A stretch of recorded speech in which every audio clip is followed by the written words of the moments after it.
Assalomu alaykum hurmatli talabalar. Bugun fanimizdagi 3-ma'ruza mavzumiz, demak, mavzu 19-asrning boshlaridan 19-asrning 70-yillargacha bo'lgan davrda xalqaro munosabatlarga bag'ishlanadi. Bugungi mavzu doirasida quyidagi rejalar bilan tanishamiz. Birinchi rejamizda Napoleon Bonapart diplomatiyasi to'g'risida gaplashsak, ikkinchi rejamizda xalqaro munosabatlarda Vena tizimining qaror topishi, uchinchi rejamizda muqaddas ittifoqning tuzilishi va undan keyingi davrdagi siyosiy vaziyatlar va oxirgi 4-rejamizda 1815-yildan 1850-yilga qadar bo'lgan davrda xalqaro munosabatlar tarixiga to'xtalib o'tamiz. Bizga yaxshi ma'lumki, Fransiya Ludovik 14 davrida absolyut monarxiyaga aylangan edi va Ludovik 16 1789-yilda inqilob natijasida Ludovik 16ning hokimiyat ag'darishiga sabab bo'ldi. Va Fransiyaga bu o'sha monarxiyaning qulashiga nisbatan bir qator Yevropa davlatlari harakatga tushib, monarxiyani saqlab qolish uchun Fransiya hududida o'sha monarxiya tuzumini saqlab qolish uchun kurash boshlab yubordi. 1791-yil 27-avgust sanasida Saksoniyaning Pilnets qasrida Avstriya va Prussiya o'rtasida deklaratsiya imzolandi. 1792-yilning 7-fevralda Fransiyaga qarshi Yevropa davlatlarining birinchi koalitsiyasi, ya'ni ittifoqi shu tariqa Prussiya va Avstriya o'rtasida tuzilgan bitim asosida asos solingan ekan. 1789-yilning o'zida ushbu xabar vatanparvarlik harakatini kelib chiqishiga sabab bo'lgan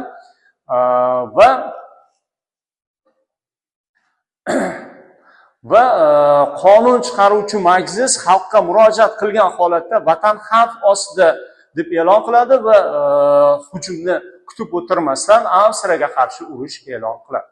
Harbiy harakatlar Fransiya uchun muvaffaqiyatsizlik bilan yakunlandi. Avstriya bilan ittifoqda harakat qilgan Prussiya ham faollik bilan harakatni boshladi. Uning armiyasi Fransiyaga bostirib kirdi va bir qator qal'alarni ishg'ol etishga muvaffaq bo'ldi. Biroq Fransiya mazkur intervensiyaga nisbatan to'liq qurollanmoqda edi, safarbarlikni amalga oshirmoqda edi va buning natijasi o'laroq 1792-yil 20-sentyabrdayoq Fransiya qo'shini fransuzlar Valmi qishlog'i yonida ruslar hujumini qaytarishga muvaffaq bo'ldi. Ushbu jangdan so'ng Fransiyaning inqilobiy armiyasi Belgiya Reyn daryosining chap sohili Nitsa va Savoyani egallashga muvaffaq bo'lgan ekan. Demak, ushbu yerlarning bir qismi Fransiyaga qo'shib olindi. Qirolning qatl etilishi Yevropa monarxlarining hayajonga solib, yana o'sha fransuz inqilobiga nisbatan qarshi harakatning kuchayishiga sabab bo'lgan. Jumladan bu gal koalitsiyaga Angliya va Ispaniya qo'shildi. Rossiya immigrantlar armiyasiga moliyaviy yordam ko'rsatdi. Yakobinchilar diktaturasi o'rnatilishi bilan fransuz qo'shinlari 1794-yil boshiga kelib, o'z davlatining yerlarini internetlardan tozalashga muvaffaq bo'lgan ekan va urush dushman hududiga ko'chirilib, dushman hududida olib borilgan.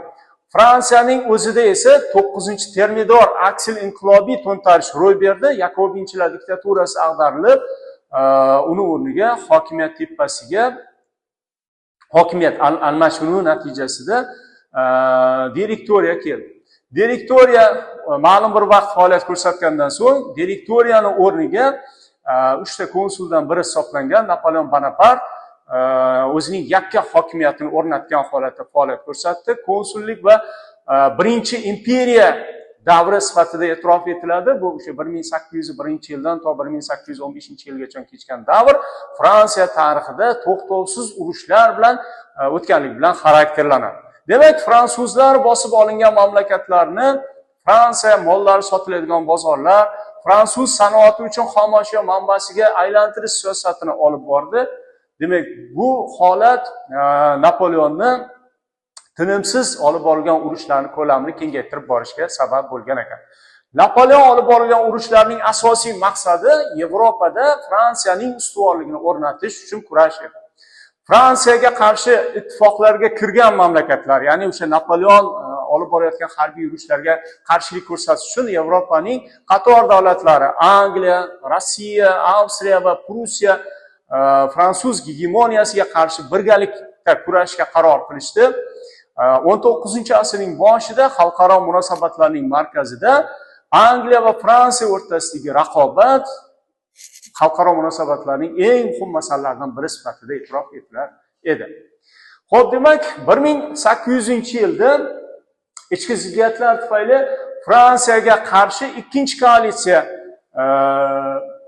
parchalanib ketdi, tarqab ketdi. 1801-yilda Rossiya va Avstriya o'zaro tinchlik shartnomasini imzoladi. Natijada Fransiyaning hokimiyatini endilikda butun Italiya, Belgiya, Gollandiya va qator Germaniya knyazliklar hududida yoyilganligini ko'rishimiz mumkin.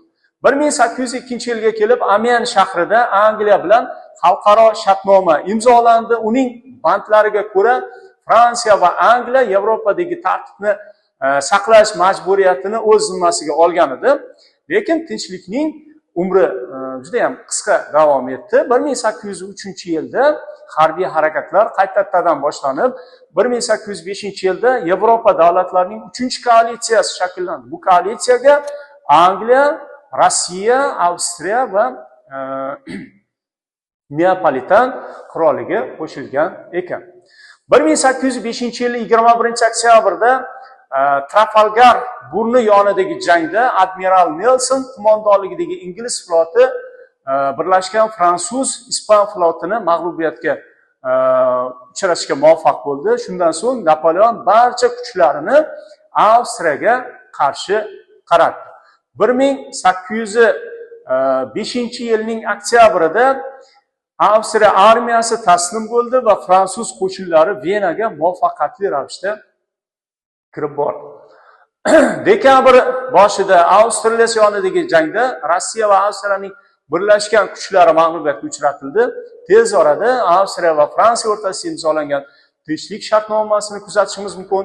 1806-yilda Napoleon protektorati ostida 16 ta German davlatidan iborat Reyn ittifoqi tashkil etildi. Shu tariqa German millatining muqaddas Rim imperiyasi quladi.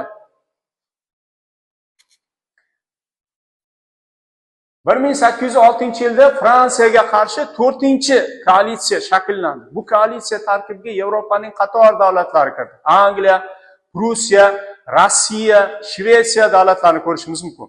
Demak, o'sha yilning o'zida yana va Auerstedt yonidagi janglarda Prussiya armiyasi tormor etildi. 1806-yil oktyabrida Bonapart Berlinga kirib keldi va bu yerda Yevropa davlatlari iqtisodiyotiga jiddiy zarba bergan kontinental qamal to'g'risidagi dekret imzolandi. Bu kontinental qamal siz yaxshi bilasiz, albatta Buyuk Britaniyaga nisbatan qaratilgan edi. Dekretga ko'ra butun Fransiya va unga qaram bo'lgan mamlakatlarda Buyuk Britaniya bilan savdo qilish taqiqlangan edi. Shu vazifaning o'zi Angliyani tormor etish va Fransiyaning gegemonligini o'rnatishga qaratilgan edi. Napoleon Rossiya bilan vaqtinchalik murosaga kelishish orqali o'z maqsadiga erishmoqchi bo'ldi va Tilsit shartnomasini imzoladi. Tilsit shartnomasi 1807-yil 7-iyul sanasida imzolandi. Demak, mazkur shartnomaga ko'ra Rossiya Yevropada Bonapart tomonidan amalga oshirilgan o'zgarishlarni, hududiy o'zgarishlarni tan olishi kerak edi va qit'aviy qamalga, ya'ni Buyuk Britaniyaga nisbatan qo'llanilayotgan kontinental qamalga qo'shilishi kerak edi. Shu yerning o'zida Fransiya, Prussiya tinchlik shartnomasi ham imzolandiki, demak bu shartnomaga ko'ra Prussiya davlati qisqartirilgan ko'rinishda saqlab qolindi. Prussiya ham qit'a qamaliga qo'shilish majburiyatini oldi. Xo'p, demak, urush boshlangandan 1808-yilda boshlangan Ispaniyaning okkupatsiya qilinishi natijasida Napoleon Fransiyasiga qarshi 5-koalitsiya shakllandi. 1809-yilda, demak, bu koalitsiya tarkibida faqat Angliya va Avstriya mamlakatlari bor edi. 1809 yil iyulida Vagram yonidagi jangda fransuz armiyasi avstriyaliklarni mag'lubiyatga uchratdi. Shu yilning oktyabrida Shenburn tinchlik shartnomasi imzolanib, mazkur shartnomaga ko'ra Avstriya hududlari qisqartirildi. Bundan tashqari armiyaning soni kamaytirildi, kontributsiya, ya'ni Avstriya tomonidan fransuzlarga to'lanishi kerak bo'lgan kontributsiya miqdori belgilandi va kontinental qamalga, ya'ni Buyuk Britaniyaga nisbatan qo'llanilayotgan qit'a qamaliga qo'shilishga Avstriya ham majbur bo'lgan ekan. Xo'p, demak, fransuz davlati Napoleon tomonidan 19-asrning ikkinchi 10 yilligining boshida qator muvaffaqiyatlarga erishish uchun, qolaversa o'sha qit'aviy qamal natijasida faqatgina Buyuk Britaniya emas, bu yerdan fransuzlarning o'zi ham katta zarar ko'rayotgan edi. Demak, bu o'sha xalqning orasidagi norozilik kayfiyatini pasaytirish uchun Napoleon o'z mavqeini mamlakatda mustahkamlab olish uchun yangi g'alabaga erishish kerak edi. Aynan mana shu g'alaba Chor Rossiyasiga nisbatan, ya'ni podshoh Rossiyasiga nisbatan qaratilgan urushda erishilishi kerak edi. 1812-yilning boshiga kelib, Fransiya Rossiya munosabatlari yana ham keskinlashib ketdi. Demak, bu holat o'sha Rossiyani qit'aviy qamalga amal qilmaganligi, Amerika, AQSh kemalari orqali inglizlarga mahsulot yetkazib berayotganligi asos qilib olindi va 1812-yilning 24-iyunida ikki davlat o'rtasida urush harakatlari boshlandi. 26-avgustda bo'lib o'tgan Borodino jangida fransuzlarning talofati 60 ming askarni tashkil etdi. Ya'ni Moskvani qo'lga kiritgan fransuzlar Moskva yonidagi kechgan Borodino jangida ruslarga imkoniyatni boy berdi. Rus armiyasi chekingan bo'lishiga qaramasdan o'zining jangovarligini saqlab qolgan edi va mazkur o'sha jang xaritasini ko'rib turibsiz, urush natijasida xullas ruslar oxir-oqibat g'alabaga erishib, Napoleon armiyasini Moskvani tark etishga 1812-yilning 12-oktyabr sanasida tark etishga majbur qila olgan ekan. Keyinchalik Bonapartning o'zi ham armiyani tashlab Parijga jo'nab ketdi. Fransuz armiyasining Rossiyadagi mag'lubiyati yengilmas Napoleon imperiyasining qulashini boshlab bergan edi. 1812-yilning bahorida Fransiyaga qarshi 6-koalitsiya shakllandi. Demak, bu koalitsiya tarkibida Yevropaning qator buyuk davlatlarini ko'rishimiz mumkin. Jumladan Rossiya, Angliya, Shvetsiya, Prussiya, Ispaniya, Portugaliya va Avstriya davlatlarini o'z tarkibiga olgan.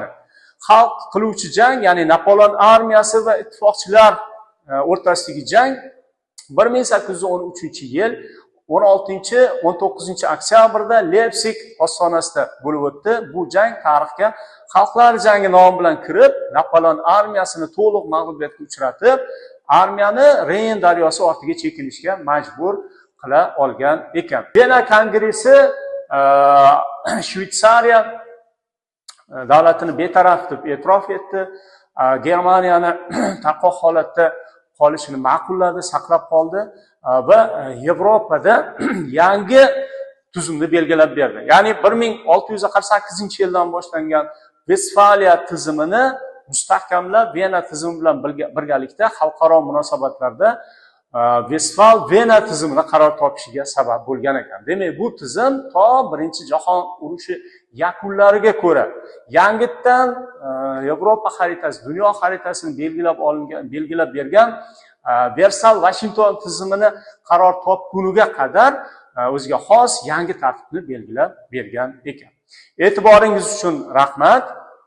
Shuning bilan ma'ruzamiz yakuniga yetdi.